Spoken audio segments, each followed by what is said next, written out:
Tout d'abord, le but de cette présentation aujourd'hui est pour vous parler de la géothermie. Qu'est-ce que la géothermie? C'est une ressource naturelle qui est facilement disponible, non polluante et qu'on peut avoir à volonté, donc qui n'est pas limitée au niveau des ressources.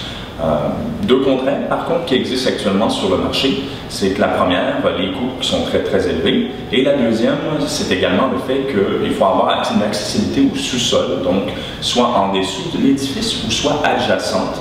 Donc, il peut demander beaucoup de terrain pour pouvoir effectuer un bon système géothermique.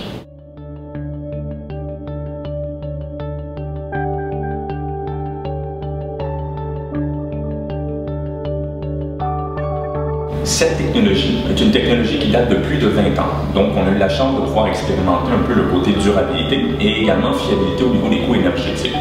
Comment ça fonctionne? C'est très simple. On se sert de ce système afin de climatiser et de réchauffer une propriété, soit résidentielle, commerciale, un peu plus industrielle aussi qu'on a vu également.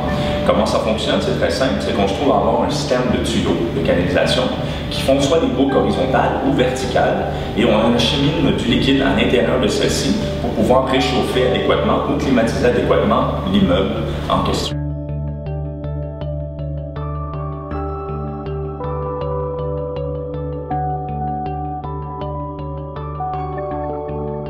La portion mécanique du système, soit la portion qu'on trouve souterraine de canalisation, on parle d'une durée de vie estimée approximativement de 50 ans, tandis que celle de la thermopompe, on parle d'une durée de 20 ans, et peut-être même plus encore.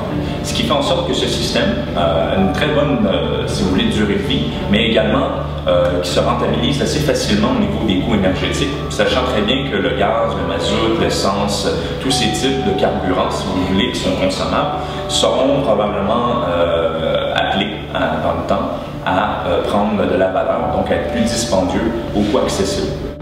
À titre d'exemple, l'intégration d'un système géothermique dans une résidence de 2 chambres à coucher représenterait, si vous voulez, le retrait de 2 véhicules sur le marché, donc des routes, ou de replanter un arc complet de forêt. C'est pour ça qu'on appelle ça de l'énergie verte. Les principaux avantages d'un tel système, le premier, très simple, économie d'énergie. On parle de 35 à 70% d'économie sur la climatisation et le chauffage.